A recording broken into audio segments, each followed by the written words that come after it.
Il est... Oh non! Comment... Comment vous savez ça? Il est passé où, Magic 972? Oh, j'ai envie de buzzer, mais en même temps, j'ai envie d'assumer. Magic 972, c'est quand j'avais une chaîne gaming. Comment vous savez ça?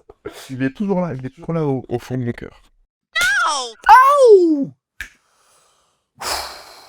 Depuis le temps que je rêvais de faire ça.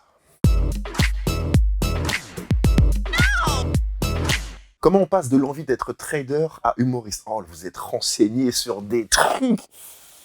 Ok, bah comment on passe de ça? On se rend compte qu'en fait, on a envie de faire quelque chose qui nous plaît et pas quelque chose qui va nous rapporter de l'argent d'abord. Je pense que c'est la meilleure motivation. Pourquoi doit-on venir te voir jouer sur scène? Ton spectacle beaucoup trop. J'y raconte plein de choses très intéressantes et évidemment très drôles puisque c'est un spectacle humoristique. Et il faut venir ne serait-ce que pour le moment où je raconte que mon père est tombé en roller dans des escaliers. Il a fait vraiment ce bruit-là quand il est tombé. Ça fait quoi de se voir en haut de l'affiche? Oh là là, quel plaisir, hein. Les colonnes Maurice dans Paris, c'est quelque chose de tellement iconique, tellement légendaire que se voir comme ça et puis voir beaucoup de moi. On a fait exprès de faire cette affiche. Comme ça, je peux dire j'étais plusieurs fois sur les colonnes Maurice. Est-ce que quand tu t'appelles Gérard, tu nais directement avec une moustache? Non, ah non, alors non. Mais pour moi, si tu nais avec une moustache, tu dois t'appeler Gérard directement. Déjà, pourquoi t'appelles ton enfant Gérard? Si tu veux appeler ton enfant Gérard, tu lui niques tout de son enfant. Tu te rends compte que ses potes, ils vont l'appeler Gégé et ça sera pas Jérémy ou Jérôme, ça sera Gérard. C'est terrible. C'est quoi le secret aujourd'hui pour rester dans la tendance à 30 ans passés? Vous aimez bien me rappeler que j'ai plus de 30 ans, c'est pas bien. Je pense que c'est très important de s'entourer des gens qui ont une vision différente de la tienne pour combiner les deux et avancer et pas rester bloqué dans ton truc à toi.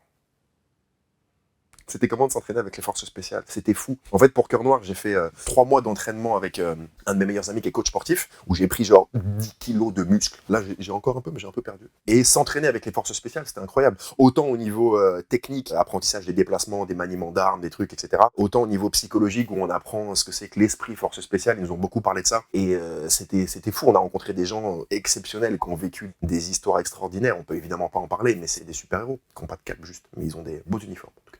L'humoriste avec qui tu aimerais bien partager la scène. Si je devais faire un spectacle, j'aimerais beaucoup faire si ça devait se faire en tout cas, un spectacle avec Roman Frécinet. Quel boss, quel crack. Regardez comment je suis beau!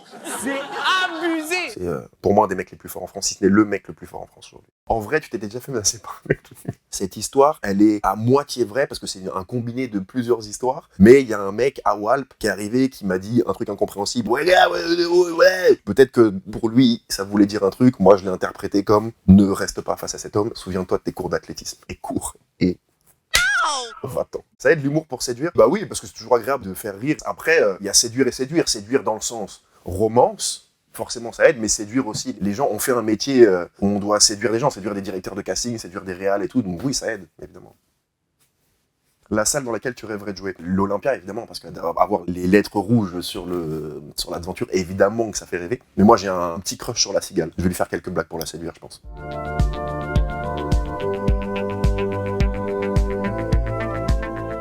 Tac, et je mets un petit J plus L B A.